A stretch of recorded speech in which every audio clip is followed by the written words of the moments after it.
rasvila livada, ali da je ljudi ne kose dok je u cvatu, nego neka pričekaju par dana da bi pčele imale od toga koristi. Medonosne biljke ključne su za osvježavanje i buđenje usnulih košnica, kojima treba početna energija za brzo i efikasno prikupljanje energije i hranjivih tvari, koje će potaknuti košnice na akciju.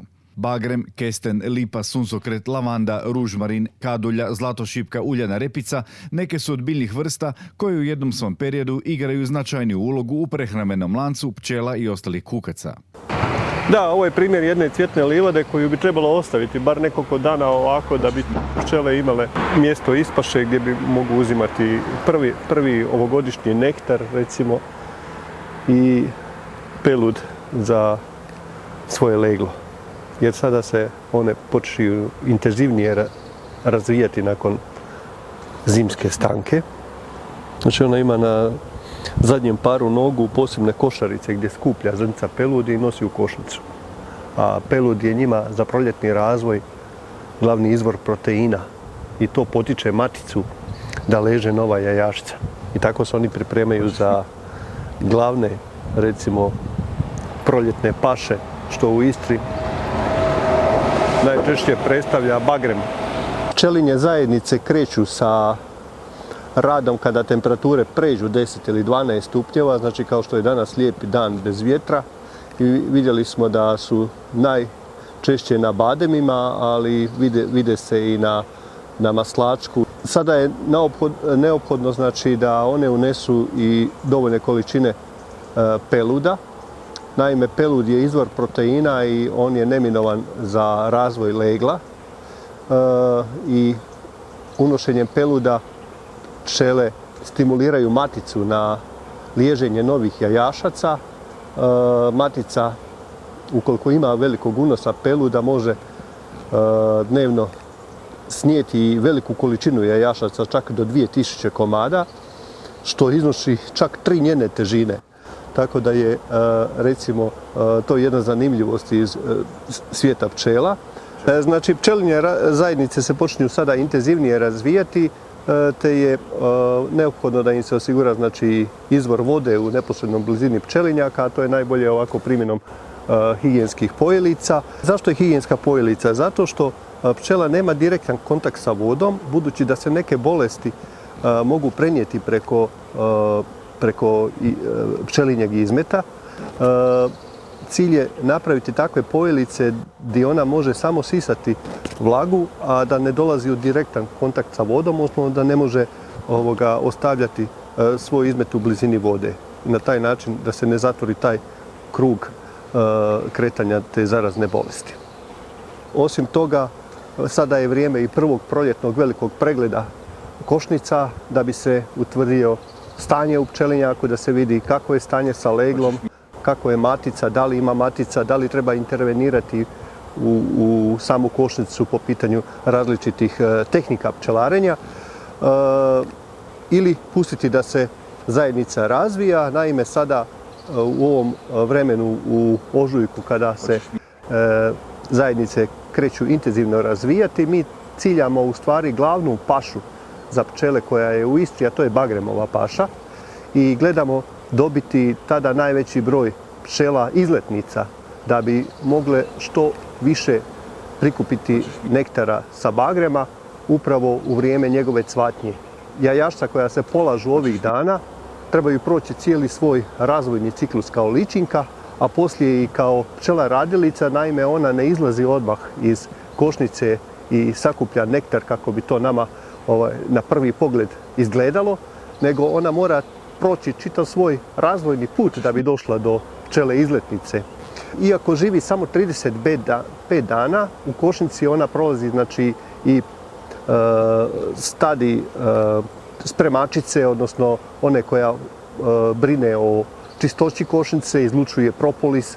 Nakon toga postaje hraniteljica pa hrani ličinke sa matičnom mliječi. Poslije toga postaje graditeljica pa gradi sače jer joj se aktiviraju voštane žlijezde. A nakon toga postaje pčela stražarica pa se mota uglavnom oko košnice i čuva košnicu na jedan način.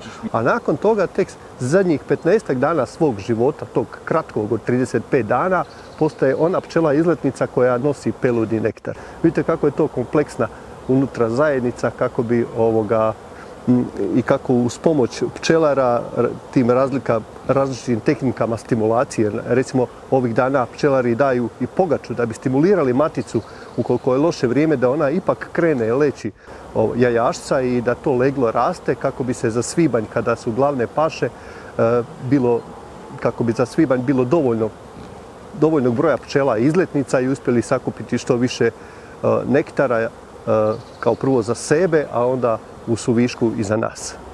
Pčele na pojilici, znači to nam je signal da je unutra u košnici već krenulo leglo i moramo paziti da nam stalno na tom mjestu gdje je pojilica postavljena ima stalno vode, da ne bi se pčele navikle na neko drugo pojilište koje možda nije tako čisto i sigurno. Naime, one kada osjete da negdje ima dobro pojilište, obavijeste sve ostale jedinke i to im bude izvor vode za cijelu zajednicu. Ukoliko tu nestane vode, onda kreću dalje u potragu. One obilaze radijus od nekoliko kilometara, kažu se da idu i do 5 km u radijusu od košnice. Pčele koje pronađu neku novu pašu vraćaju se u košnicu i na jedan specifičan način obavještavaju ostale radilice u košnici gdje se točno nalazi ta lokacija i već za nekoliko sati na tom, recimo, novo otkrivenom bademu koji je jutros procvjetao možemo imati na tisuće novih pčela. Naravno, one neke biljke više preferiraju, pa smo vidjeli malo prije da su najčešće na bademu, dok su na nekim drugim cvjetovima manje. Ali bitno je reći, znači, da ne samo medonosna pčela, nego da postoji na stotine drugih vrsta pčela u prirodi na koje isto ne obraćamo pozornost, a također su jako bitne kao oprašivači.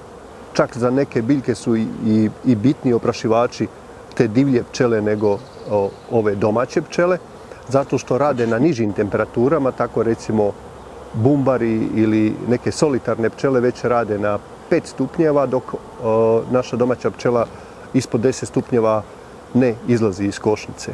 Tako da su jako bitno populacije tih divljih pčela kako bi uspjeli oprašiti rano cvatuće biljke koje cvatu i na nižim temperaturama, recimo u ovo doba godine. Da je sada neki hladni val, većina ovih pčela bi bila u košnici, a jedini funkciju oprašivača bi bile divlje pčele ili neki leptiri koje smo vidjeli malo prije i tako. Rojenja, jer se pčele prirodno roje kada zajednica naraste, nekada bude i u 4. mjesecu. Ako pčelar ne brine i kada zajednica naraste do određenog broja, onda ona ide u rojidbeni nagon, što znači da se podijeli, tako da odgoje pčele jednu mladu maticu koja ostaje u košnici, a stara matica sa mladim pčelama odlazi potražiti novo mjesto. I to je prirodni način razmnožavanja pčela. Kako pčelar ne bi želio izgubiti pola zajednice, odnosno time zajednica ta slabi i automatski neće biti ni dobra zajednica koja će ti donijeti neki med, jer će pola pčela otići, onda različitim zahvatima može spriječiti to rojenje, a i na kraju krajeva taj roj može i kilometrima otići dalje, tako da pitanje je da li će ga on uopće uspjeti uhvatiti. Agroistra, poljoprivredni magazin.